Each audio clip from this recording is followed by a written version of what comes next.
Neville Goddard and Jesus revealed a truth so profound that it shatters every notion of what faith really is.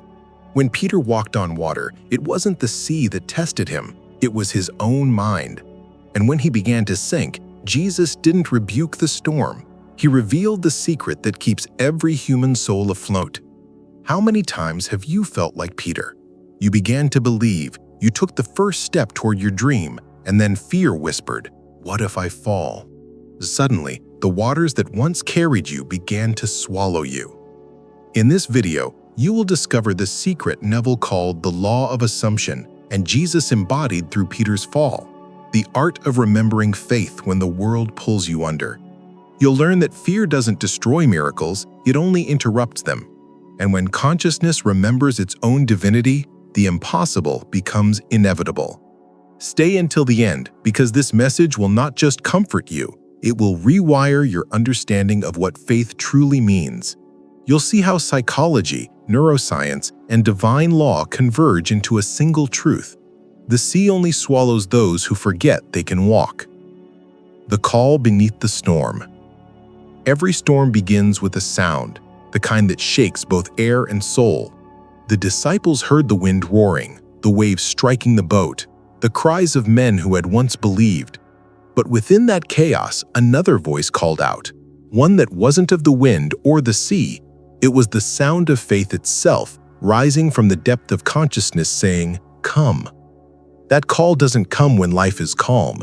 It comes when the mind is screaming, when logic has no answers left. You hear it when everything in you wants to retreat, yet something higher whispers, "Walk forward." It's not a command from outside. It's your own divine nature remembering itself. In neurospiritual terms, this is the moment the conscious and subconscious collide.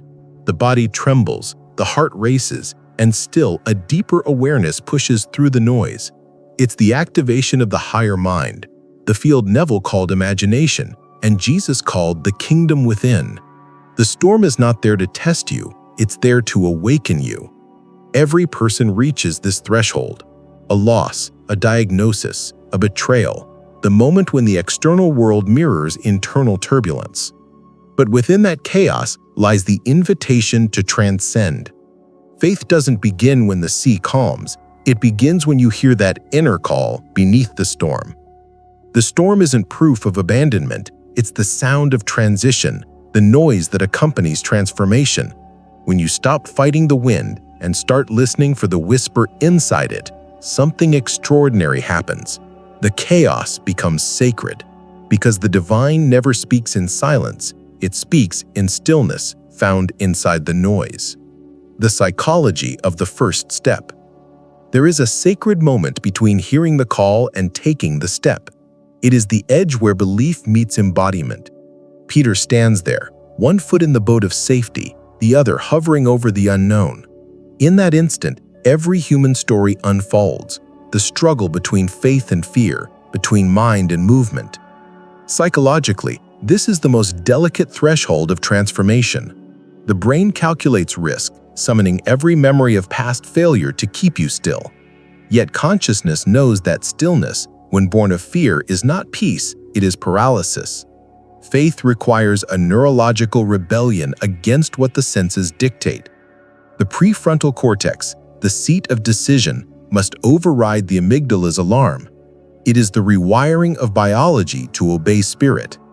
Neville Goddard taught that assuming the feeling of the wish fulfilled means stepping into the scene of completion before proof exists. Peter did exactly that. The first step is not physical, it's perceptual. The moment you feel the reality of the unseen, you have already taken it. The body simply follows the conviction already established in consciousness. Every breakthrough, every miracle begins with this invisible motion. The decision to trust what cannot yet be measured transforms potential into path. Science calls it the observer effect, spirit calls it faith. The first step is the collapsing of doubt into direction. It's not courage that moves you forward, it's remembrance. You're not creating something new, you're reactivating what has always been possible. When the foot finally leaves the boat, the laws of the world appear to bend, but they don't.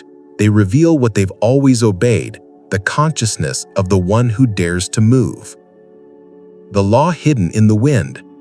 The wind howled across the sea, violent and unpredictable, yet beneath its force was a pattern, a law. The same wind that threatened to drown Peter was the wind that carried his breath, sustained his life, and moved the very waves beneath his feet. What we call chaos is often divine order misunderstood.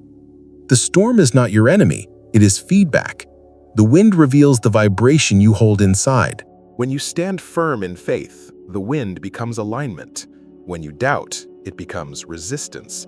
It is not punishing you, it is reflecting you. Every external disturbance corresponds to an internal frequency.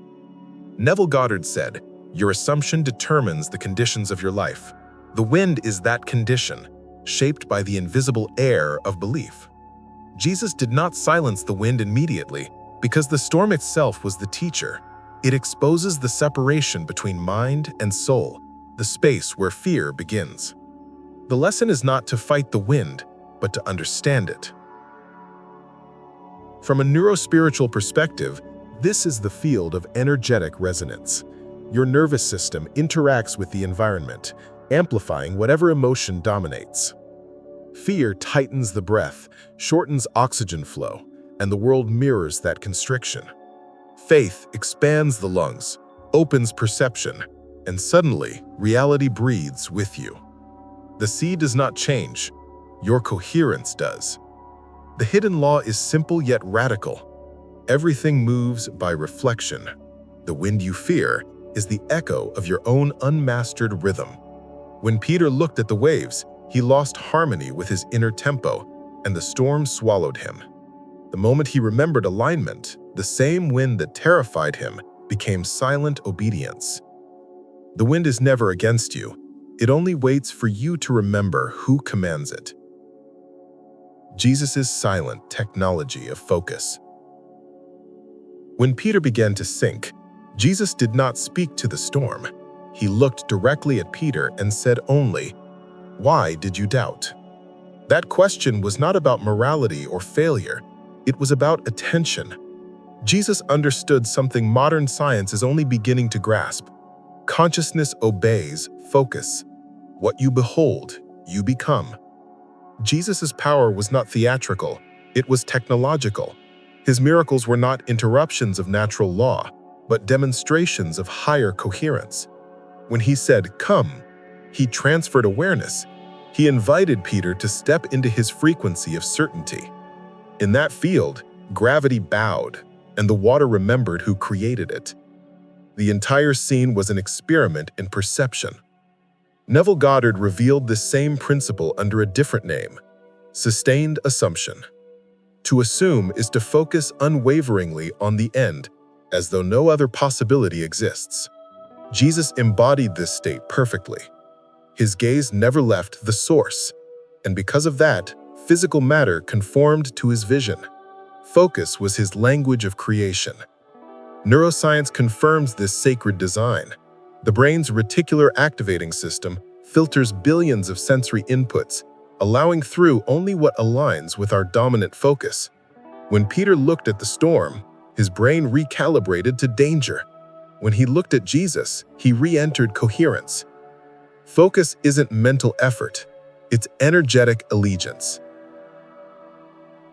The silence of Jesus was his mastery.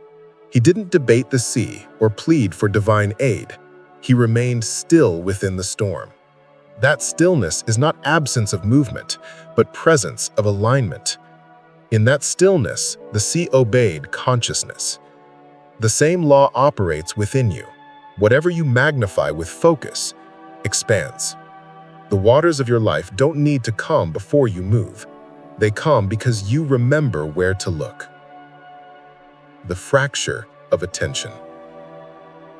It happens in an instant, a single flicker of awareness.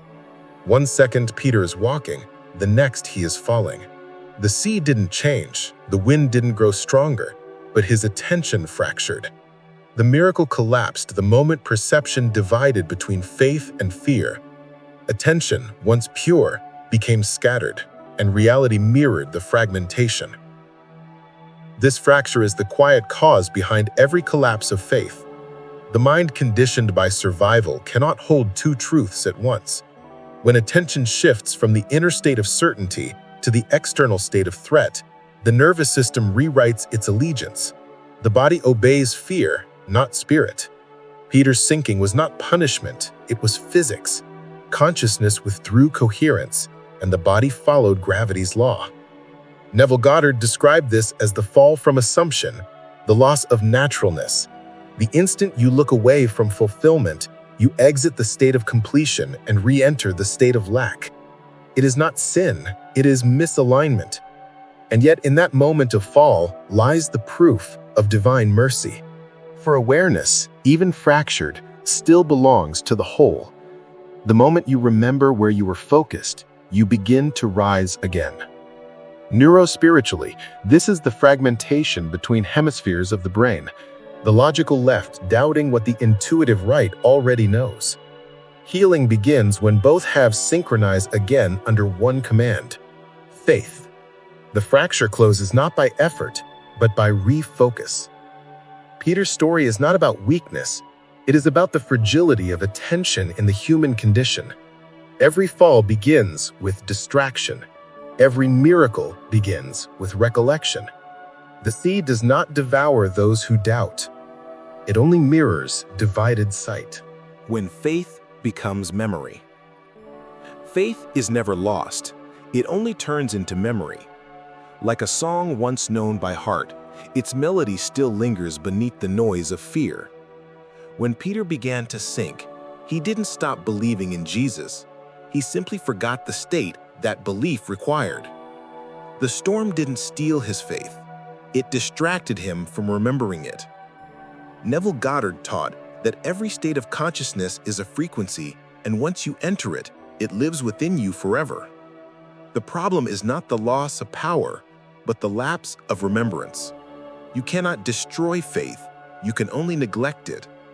Fear thrives in forgetfulness, feeding on the absence of awareness. When you recall the state of trust, the mind reopens the channel between the human and the divine. This is what spiritual amnesia looks like: praying for what you once embodied, asking for what you already are. The memory of faith lies dormant in every soul, waiting for recognition. In neuroscience, this is reactivation, when a neural pathway once built reawakens through focused attention. The feeling of trust, even faintly remembered, reignites the circuit of coherence. Peter's cry, "Lord, save me," was not desperation, it was remembrance. The call reconnected him to the frequency he had forgotten. And Jesus' response was immediate, not because power suddenly appeared, but because awareness returned. The hand that lifts you isn't outside, it is the recollection of who you were before fear began. Faith doesn't vanish in the storm, it hides beneath it, like light beneath clouds, unchanged by their passing. Your task is not to create faith anew, but to remember what has always walked with you. The mirror of the waves. Every wave carries a reflection. When Peter looked down, the sea reflected not the image of Christ, but the image of his own doubt. The water became a mirror of consciousness, translating invisible thoughts into visible form. It did not rebel against him, it simply revealed him. The sea was never an obstacle, it was awareness made liquid. Neville Goddard said that the outer world is nothing more than the inner world objectified. The sea beneath Peter's feet was the projection of his inner equilibrium. While his gaze was fixed on the divine, water behaved like solid ground. When his focus fractured, that solidity dissolved. Matter did not fail him, perception did. This is the law of reflection that governs all creation. Every condition in your life, relationships, health, abundance, and peace, mirrors your internal vibration. Like the surface of water, reality cannot hold its own shape. It takes the form of the one who observes it. Fear wrinkles the surface, faith smooths it into clarity. Neurospiritual science confirms this subtle truth. The brain's mirror neurons synchronize with what it observes, meaning consciousness literally molds perception. When you view the world through the eyes of love, you engage circuits of safety and expansion. When you view it through fear, the same circuits collapse into defense. The world shifts because your nervous system does. In the biblical language of symbols, water represents the unconscious mind. It holds infinite potential, awaiting command. The moment you stop observing chaos and begin to behold order, the waves calm to your frequency. The sea was never designed to drown you. It was designed to teach you reflection. When Peter's eyes returned to the Christ within him, the reflection changed. The mirror became a bridge once more. Neville's bridge, the assumption that walks. Neville Goddard called it the bridge of incidence, the invisible path that appears once the assumption of faith is sustained. Peter's walk on water was that bridge in motion. It wasn't a miracle of suspension. It was consciousness constructing reality under his feet. Each step was built by belief. Every second he maintained the state of certainty, new ground formed where there was none before. To assume is to occupy the end state so completely that the world reorganizes itself around it. Neville said, "Dare to believe in the reality of your assumption and watch the world play its part." Peter dared for a moment to believe that he could do what was humanly impossible. His assumption didn't define nature. It revealed its higher design. The bridge is not built by effort. It is revealed by alignment. When consciousness assumes a fulfilled state, it sends a new command through the field of possibilities. The universe, governed by coherence, responds by assembling events that match that vibration. What looks like coincidence is construction. Every chance encounter, every unexpected opening, is a plank laid across the water of uncertainty. Neuroscience affirms this same principle. The brain, when fixed on an end image, activates predictive coding, the process by which perception anticipates reality. The body begins to behave as if the goal were already achieved. Hormones shift, energy aligns, and matter follows the rhythm of conviction. Peter's body obeyed his inner command until the assumption broke. The true miracle was not walking on water, but walking in consciousness. The sea under his feet represented the subconscious, the realm of creation responding to command. Neville's bridge is the proof that reality is not crossed by chance, but by sustained state. The moment you stand as if the miracle has already occurred, the bridge extends before you. Faith doesn't wait for the path to appear. Faith is the path appearing. The neurospiritual anatomy of fear. Fear is not an enemy of faith, it is the echo of separation. It arises when consciousness forgets its own authorship of reality. In Peter's body, fear was not a sin, it was a signal. His heart raced, his breath shortened, his body prepared for survival. The same biology that once obeyed faith now obeyed threat. The divine impulse to create turned into the instinct to defend. At the level of neuroscience, fear activates the amygdala, the brain's alarm system. It floods the body with cortisol and adrenaline, narrowing perception to immediate danger. In that tunnel of awareness, higher reasoning vanishes. The frontal lobe, the seat of imagination, dims, and with it, the capacity to hold assumption. Spiritually, this is the descent from creation to reaction. The divine in us stops commanding and starts coping. Neville's teaching and Jesus' demonstration converge here.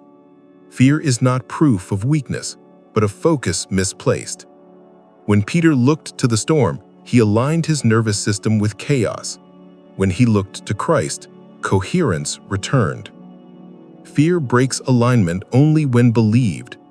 When observed, it becomes raw energy waiting for direction. The neurospiritual truth is simple. Energy follows attention. Every heartbeat, every breath, is an electromagnetic signal interacting with the quantum field.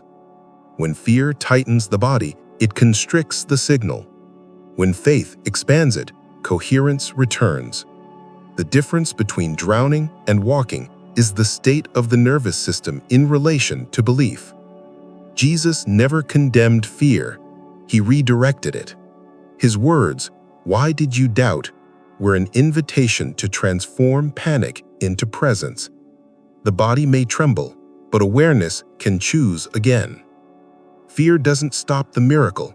It only pauses the flow until you remember who commands the sea. Faith isn't the absence of fear. It's the mastery of what fear reveals. Quantum faith, the physics of belief. Belief is the unseen architecture of the universe. Every belief sends a vibration into the quantum field, not as metaphor, but as measurable interaction. Modern physics confirms what ancient wisdom always knew. The observer and the observed are not separate. Reality collapses into form according to the expectation of the one who beholds it. When Peter walked on water, he was not defying physics.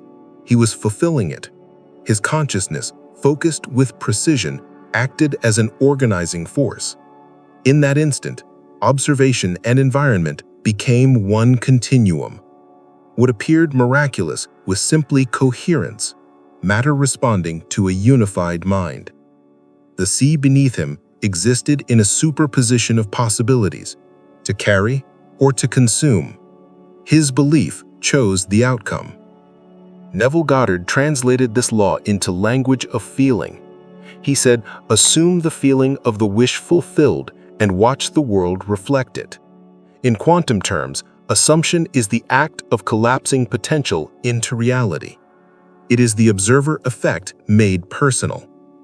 The sea beneath Peter's feet became literal feedback from consciousness, proving that the universe itself is participatory.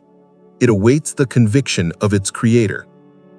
Science describes coherence as synchronization between energy fields. Spirit calls it alignment with the divine. Both reveal the same pattern. When thought, emotion, and intention resonate in harmony, matter organizes around them. When fear introduces dissonance, probability fragments into chaos. The difference between miracle and failure lies in the degree of coherence between belief and embodiment. Quantum faith is not superstition, it is participation. You are not a spectator in creation, you are the field's directive force. The moment your inner state stabilizes, reality obeys. The sea does not choose who walks on its surface, it only mirrors who remembers they are part of the wave. The hand that never lets go. When Peter began to sink, the hand of Jesus reached through the storm. That gesture was not divine rescue, it was recognition. It symbolized the moment the higher self reconnected with the human self. The hand that lifted Peter was not an external savior, but the memory of unity reaching across separation. It is the same hand that lifts every soul when consciousness remembers its source. Neville Goddard described imagination as God in action. That imagination, the inner creative force, is the same energy that extended toward Peter. The descent into fear doesn't sever divinity, it veils it. The hand of Christ represents the bridge between the infinite and the finite, the timeless essence reminding the temporal self, you were never alone. In neurospiritual terms, it's the restoration of coherence between heart and brain, the physiological signature of faith reestablished. In that moment, Jesus did not remove Peter from the storm, he realigned him within it. The waves still moved, the wind still howled, but the man was no longer fragmented. The divine hand didn't end the chaos.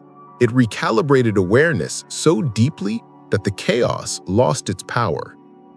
Every time you return to presence, you feel that same touch, the realignment of energy from division to wholeness. Science mirrors this miracle in the language of entrainment. When two oscillating systems synchronize, the stronger pattern brings the weaker into rhythm. Jesus' coherence, his unwavering focus, entrained Peter's scattered vibration back into harmony. The hand was consciousness recalibrating itself through love. You do not have to reach far to find that hand. It is not somewhere above, it rises from within, waiting for the moment you remember. It never releases you, only your attention drifts. And every time you call back awareness, the divine hand reappears, steady as the truth beneath every wave. The art of re-entering the state. Falling out of faith is not failure, it's a signal to return. The art of re-entering the state is the discipline of remembering who you are after forgetting. Neville Goddard said, "If you lose the feeling, assume it again." That simple command holds the essence of divine resilience. Every spiritual practice, every act of devotion is an invitation to restore the vibration of completion, to feel again the naturalness of the miracle already done. To re-enter the state is not to fight fear, but to breathe through it until coherence returns. The nervous system, once caught in survival, must be gently reminded of safety. Slow breath, present awareness, the feeling of gratitude. These are the bridges back to alignment. When you quiet the body, you invite the divine order to move through it once more. Science calls this heart-brain synchronization. Spirit calls it prayer. Both restore the same harmony. Jesus practiced this art effortlessly. His power didn't come from striving, but from stillness. Before every miracle, he withdrew to solitude, not to ask for strength, but to recenter in his identity as one with the Father. Peter's fall was not the end, it was an invitation to learn the same mastery. Every descent into fear is an opportunity to refine awareness. The sea becomes the training ground of remembrance. When you re-enter the state, you don't beg for faith, you embody it. You stop trying to believe and start feeling the truth again. In that moment, the universe recognizes your frequency and rearranges accordingly. Neville called this living in the end. The body relaxes, the heart opens, and suddenly what felt impossible feels inevitable. The art is not in avoiding the fall, it's in knowing how to return. Every return strengthens the bridge between the human and the divine until they are no longer two, but one. The inner architecture of miracles. Every miracle begins long before it appears. It forms in silence, in the architecture of thought and emotion, where consciousness designs the blueprint that matter will later obey. Peter's walk on water wasn't spontaneous. It was the physical echo of an inner alignment. The same structure exists within you. The shape of your belief determines the pattern of your world. Neville Goddard called this inner design the structure of states. Each state of being carries its own environment, opportunities, and relationships, like rooms in a vast unseen house. When you inhabit the state of faith, everything within that dimension becomes accessible. The miracle doesn't enter from outside. You step into the frequency where it already lives. Miracles are not accidents. They are outcomes of coherence, of every system in you vibrating in one rhythm. Heart, mind, and energy must agree. The heart generates the electromagnetic field, the brain gives direction, and the energy body translates conviction into form. When one element resists, the structure bends. When all harmonize, reality crystallizes. This is the divine geometry of creation. Jesus mastered this architecture. His inner design was so symmetrical, so free of contradiction, that physical law responded with precision. Science mirrors this through the concept of coherence and resonance. When systems reach harmonic alignment, they exchange information instantly and effortlessly. The delay between thought and manifestation disappears. Peter's collapse occurred the moment structural integrity broke. Fear was the crack in the foundation. The miracle didn't end, it lost alignment. Every spiritual practice, every prayer is a reconstruction of that architecture. The more you build with awareness, gratitude, and assumption, the stronger the structure becomes. You are not waiting for miracles to be built. You are the builder, the design, and the architect. When the inner temple stands in symmetry, the world outside cannot help but mirror its perfection. The alchemy of falling and rising. To fall is human, but to rise is divine. Peter's descent into the water was not a failure, it was initiation. Every fall in consciousness is an alchemical moment, a dissolution of form that allows a higher identity to emerge. The ego experiences collapse. The soul experiences refinement. The purpose of falling is not to shame you, but to reveal what in you can no longer walk. Neville Goddard said, "Your reactions are the measure of your faith." When you fall, you meet your reactions face to face, the fragments of doubt, the residue of old conditioning. Each descent exposes the hidden architecture of fear still ruling the heart. But in that moment of exposure, transmutation begins. The descent dissolves the alloy of belief, separating the pure gold of knowing from the impurities of illusion. Jesus did not prevent Peter from falling. He used the fall as the teacher. The divine never eliminates the experience of descent. It sanctifies it. The alchemy of rising is found in awareness, the recognition that nothing was lost, only revealed. The fall strips away performance, pride, and false certainty, leaving only what is real, the unwavering presence that never sinks. From a neurospiritual lens, this is resilience coded into the nervous system. Each recovery rewires pathways of safety, making faith easier to sustain. The body learns that falling is not fatal, it is feedback. Rising is the nervous system's memory of truth, the reactivation of divine coherence after disruption. Every return strengthens the circuitry of grace. In the language of spirit, the fall is crucifixion, and the rise is resurrection. Both belong to the same process of awakening. Without falling, you would never know the strength of the hand that lifts you.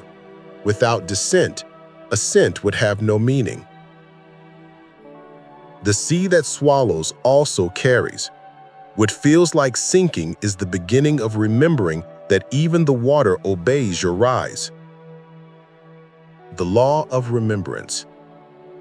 Every miracle, every awakening, every act of faith leads here, to remembrance. The law that governs the soul is not effort, but recall. You are not becoming divine, you are remembering divinity. Peter's journey across the sea was never about walking on water, it was about walking back into awareness of who he already was. The sea was only the mirror where that truth shimmered into form. Neville Goddard called remembrance the secret of resurrection. What you remember, you revive. When you recall the state of being fulfilled, the energy of that state animates your world again. The act of remembering is the return of coherence. You are not conjuring miracles, you are restoring alignment with the field where miracles are natural law. Jesus never taught people to seek power outside themselves. His command was always the same: remember me, the divine consciousness that exists beyond fear, beyond circumstance. That remembrance is the awakening of Christ within you, the same force that reached for Peter in the storm. To remember is to unify heaven and earth within your awareness, to end the illusion of distance between you and God. From the lens of neurospirituality, remembrance is integration. Each recollection of faith reactivates dormant neural pathways of peace and conviction. The body becomes a temple of memory. the nervous system echoing the vibration of truth. Every time you choose presence over panic, you engrave a new pattern of trust into your biology. The law of remembrance ends the cycle of striving. You no longer chase the miracle. You dwell in the consciousness that makes it inevitable. When you remember who walks within you, fear loses its narrative. The storm becomes irrelevant, the sea becomes still, and the world recognizes your authority. Faith was never about control. It was about memory. The moment you remember, the sea opens. The moment you walk, the miracle resumes. So if you have ever felt yourself sinking, let this truth anchor you now. You cannot drown in a sea that remembers its creator.